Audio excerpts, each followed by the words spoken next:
Othando Nesithembu. Sanibonani, welcome to Celebrity Life of Mzansi, and I am your host, Miss CLM.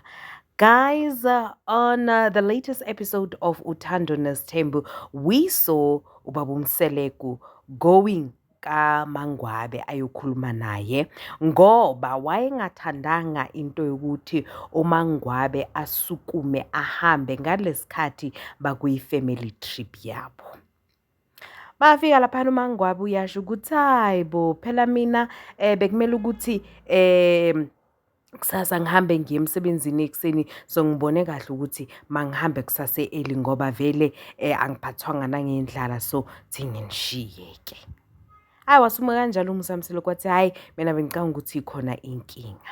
Wahamba futhi ubaba uMseleku wayokhuluma nomnini ngoba umnini bekuwumuntu oworried kakhulu, bekuyi-one of iy'ngane zakaMseleku ezi-worried ngaye ngalesikhathi asesibhedlela. And if nikhumbula kahle ngalesikhathi kuyi-birthday yakababa uMseleku, umnini uye wakhala. So manje ubaba uMseleku sekangconywana sekakhuluma nomnini. Umnini ngiyamthanda guys, angazi ukuthi nina niyamthanda na, yazini umfana nje ogcwele impilo futhi uyahlonipha umnini.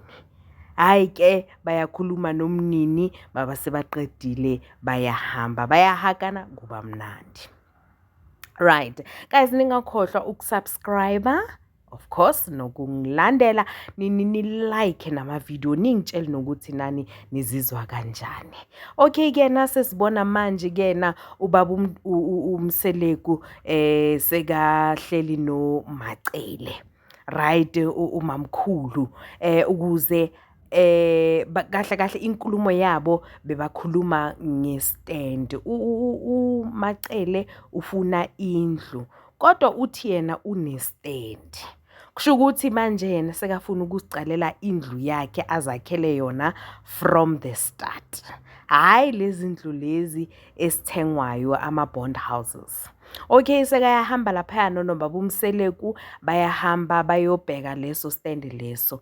Bayafika laphayana, hayi ukhuluma iqiniso, nami ngivumelana nobaba uMseleku. Le stand lesi nami angiziswizi kahle, especially right now ngoba siyabona ukuthi kunemvula plus eThekwini khona or nje KZN in general, you need to be very very careful ukuthi wakha kuphi, right?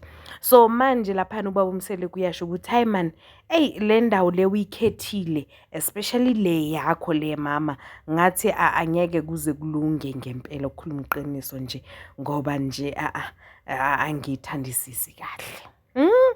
Okay yena baphume lapho kena ubaba uMseleku sekabiza meeting. Yo uyabona ke makuthiwa idrama, hey nayi idrama yangempela kule episode kena.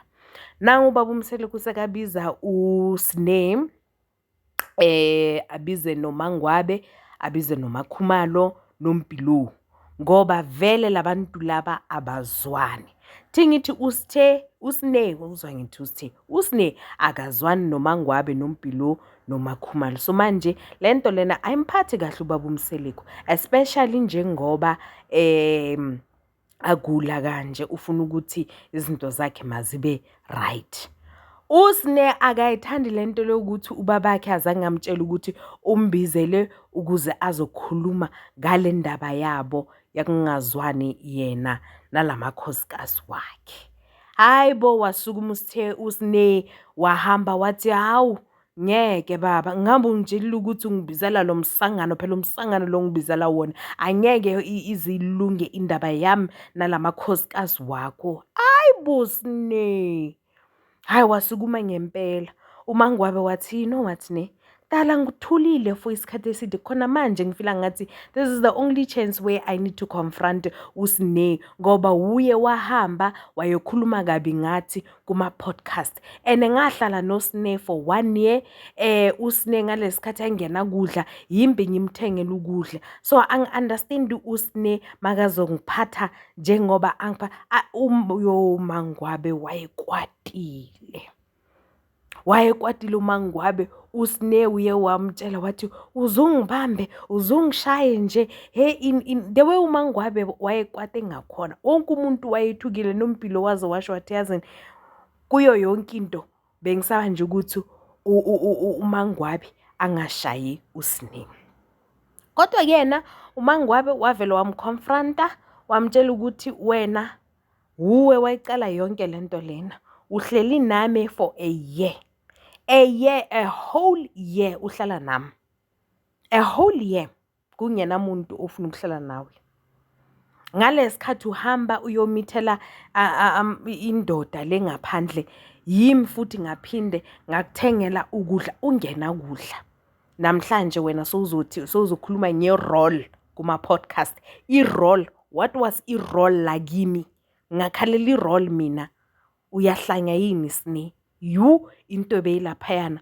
Ubaba uMseleku kuyena azange aphumele nangaphandle ngoba nje yazini uzothina ubaba uMseleku ngoba naye uSne ushilo ukuthi yena le ndaba yabo angeke izilungi. Bekazoyenzana ubaba uMseleku? Manje sekayaqala uyakhala uSne. Yazi uSne understand. I really don't understand uSne. Hayi uMpilo naye uyasho ukuthi yazini indaba kaSne if yena thina sonke sifikile la etafuleni sithi ayisizolungisa bese yena ashila ukuthi yena is not even gonna think about it, then why kumele ukuthi manje thina singalala ebusuku ngenxa yakhe? Why? uMpilo wathi hayi mina ngizolala kahle nje ebusuku angeke ngizosixaka ngoSne. Azini ngingakhohlwa ukungilandela. Ngiyabuya futhi another episode.